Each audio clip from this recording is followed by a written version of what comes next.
दबाव तथा आयतन एक दूसरे के व्युत्क्रमानुपाती होते हैं। दिए गए आगे इस तरह से है। तो सबसे पहले हम लोग देखो पहले पढ़े थे, क्या पढ़े थे? अनुक्रमानुपाती, और अभी मेरा आ गया व्युत्क्रमानुपाती। दोनों अंतर है। इसका होता है सीधा समानुपाती और इसको बोलते हैं प्रतिलोम अनुपाती या अनुपात। ठीक है, इसमें पहले हम लोग जो पढ़े थे, जैसे था 1 किलो चावल का दाम 30 रुपया था, ज्यादा इस तरह से 2 किलो का 60 रुपया था। लेकिन इसमें क्या है कि 20 आदमी मिलके 5 दिन में काम को खत्म कर देते। 40 आदमी मिलके इस काम को कितना दिन में करेगा? तो आधा दिन में करेगा, घटेगा ना।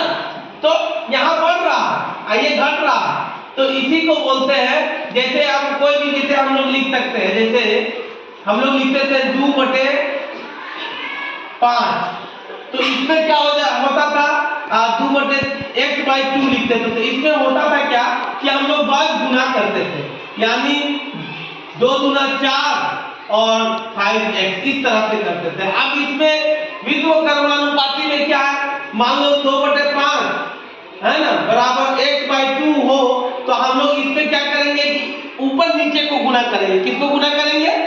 ऊपर नीचे। व्युत्क्रमानुपाती में होता है ऊपर नीचे, यानी 2 × 5 बराबर x × 2 यानी 10 बराबर 2x इस तरह से। अब इसमें क्या करेंगे, पहले क्रॉस मल्टीप्लाई करते थे, अब क्या करेंगे ऊपर नीचे गुना करेंगे। अब इसी में आ जाओ, यहाँ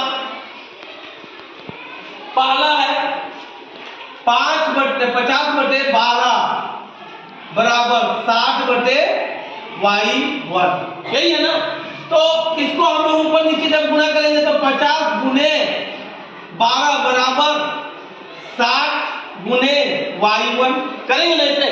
अब जब इसको लिखेंगे y1 बराबर लिखेंगे 50 × 12/7, 1 0 कर दिया, 6 दूना 12 यानी y1 बराबर 5 दूना 10 हो गया।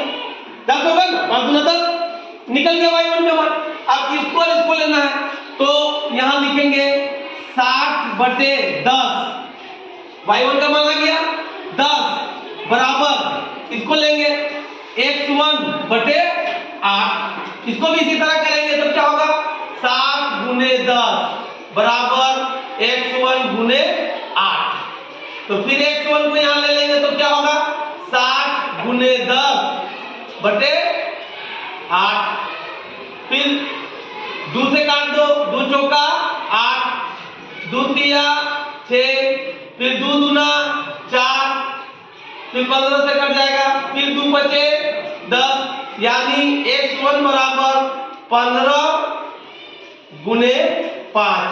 यानी यहां हम लोग लिख सकते हैं x1 बराबर 15 × 5 यानी 5 बचे 25 के 5 हाथ में रहा 2, 5 और 2 7 यानी x1 बराबर 75। x1 बराबर 75। अब यहां फिर लिख दो 75/8 बराबर 100/y2 है ना।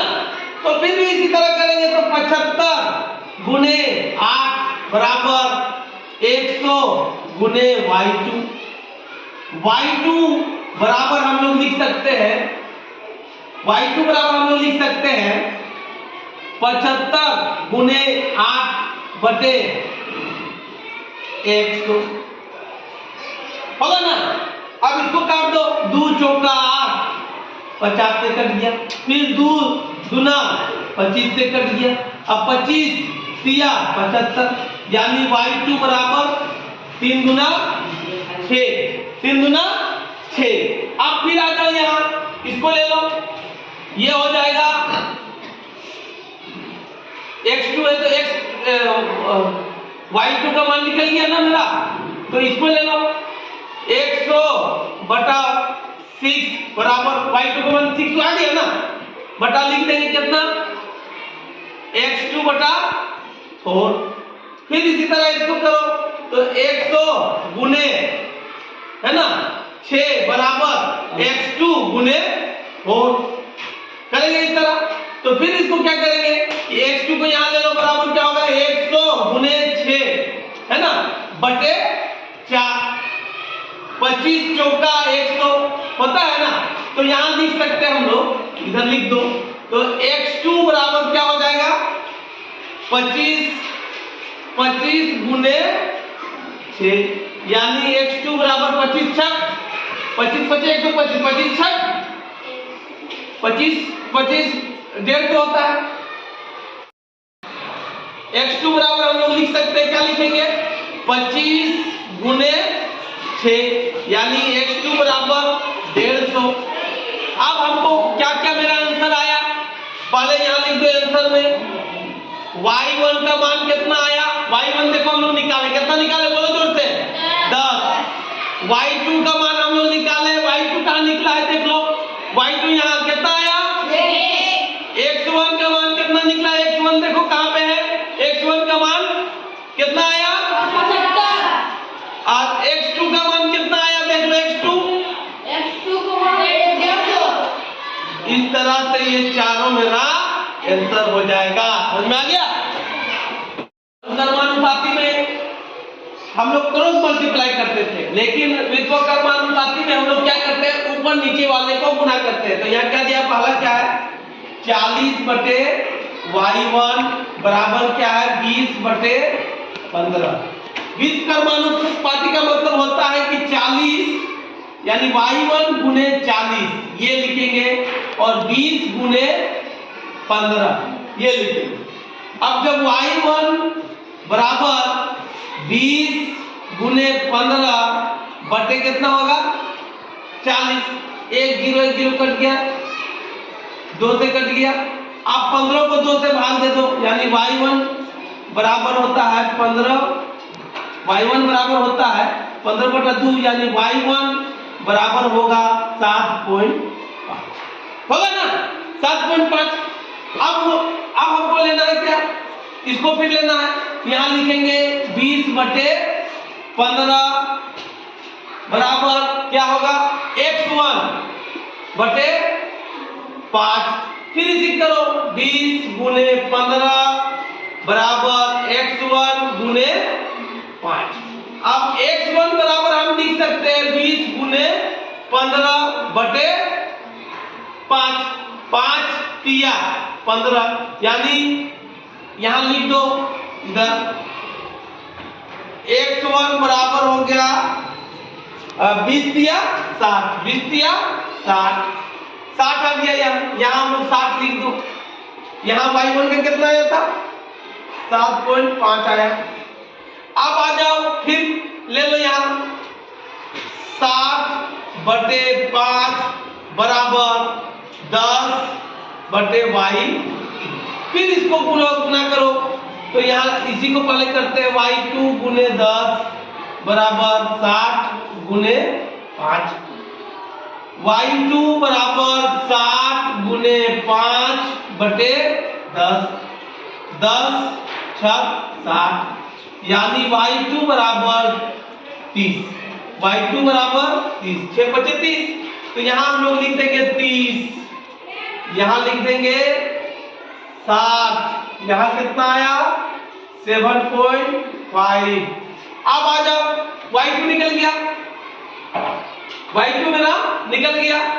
तो अब यहाँ लिख दो 10 बटे 30 बराबर x2 बटे 40 x2 बटे 40 फिर x2 गुने 40 बराबर 10 गुने 30 यानी x2 बराबर लिख सकते हैं 10 गुने 30 बटे 40 10 चौका 40 है ना 2 दूना 4 15।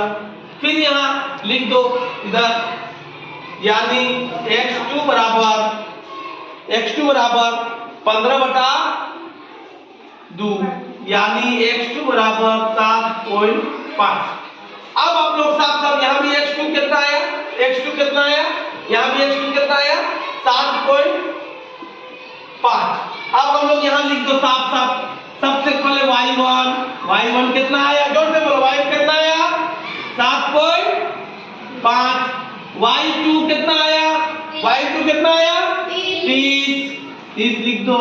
x1 कितना आया, x1 किधर है, x1 कितना आया 60 लिख दो। x2 कितना आया 7.5 यानी 7.5। इस तरह से ये आंसर हो जाएगा, इस तरह से ये आंसर हो जाएगा। ठीक है, मीटर प्रति घंटा की चाल से एक निश्चित दूरी तय कर 3 घंटे में, है ना, 3 घंटे का समय लगता है। यदि कोई कार 60 किलो प्रति घंटा की दर से चले तो कितना होगा। तो सबसे पहले लिख दो चाल या दूरी, और एक तरफ लिख दो समय, क्या लगता है समय। बॉक्स हम लोग पहले भी बनाते थे, इसमें भी बना दो इसी तरह। पहला क्या है, 40 किलोमीटर तय करता है 3 घंटा। 40 किलोमीटर की दूरी कितना तय करता है 3 घंटा में। उसके बाद बोल रहा है कि हम 60 किलोमीटर दूरी तय करेगा, वो कितने घंटे में, कितने घंटे में।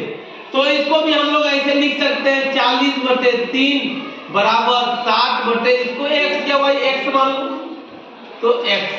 तो पहले हम लोग क्या करते थे कि बज गुना करते थे, ऐसे करते थे ना, लेकिन अब इसमें वैसे नहीं होगा। अब क्या होगा, ये आपस में गुना होगा। तो 40 गुने 3 बराबर 60 गुने x। इसको हम लोग लिख सकते हैं x बराबर 40 गुने 3 बटा 7। 1 0 तो 1 0 काट सकते हैं, 3 दूना काट सकते हैं, फिर इसको काटेंगे 2 दूना 4, यानी x बराबर 2 घंटा। तो हम लोग लिख सकते हैं अतः 60 किलोमीटर दूरी तय करने में 2 घंटा समय लगेगा। 2 घंटा समय लगेगा, बस आसान था ना। 15 किलोमीटर प्रति घंटा की चाल से चलकर एक निश्चित दूरी 45 मिनट में पूरी करती है, तो 20 मिनट में पूरी करने के लिए उसकी चाल क्या होगी। तो सबसे पहले यहाँ लिख दो चाल और एक लिख दो समय, क्या समय लगेगा। इस तरह से हम लोग बना देंगे। तो सबसे पहले चाल कितना किया हुआ है 12 किलोमीटर है, किलोमीटर कितना में, तो 45 मिनट में, 45 मिनट में। आप पूछ रहा है कि आपके पास है 20 मिनट है, तो कितना चाल चलेगा, कितना कैसे चाल चलेगा, कितना धीरे धीरे चलेगा। तो यहाँ लिख दो 12/45 बराबर, यहाँ y मान लो y/20। तो यहाँ लिख सकते हैं y × 20 बराबर लिख सकते हैं 12 × 45, यानी y बराबर हम लोग लिख सकते हैं 12 गुने 45/20। ठीक है, तो हम लोग इसको काट सकते हैं। 2 से काटे तो 10 आया, 6 आया, फिर 2 से काटे तो 3 आया, फिर 2 से काटे तो 5 आया, फिर इसको 5 से काटेंगे, 5 9 45। तो y बराबर मेरा कितना आया 3 गुने 9, 3 गुने 9। तो इसको हम लोग लिख सकते हैं y बराबर 9 27, है ना, 27 किलोमीटर है। तो हम इसको लिख सकते हैं कि अतः 20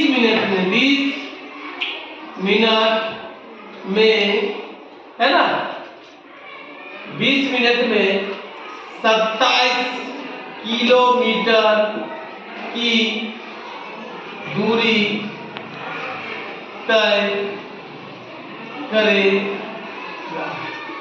27 किलोमीटर की दूरी तय करेगा 20 मिनट में, ठीक है।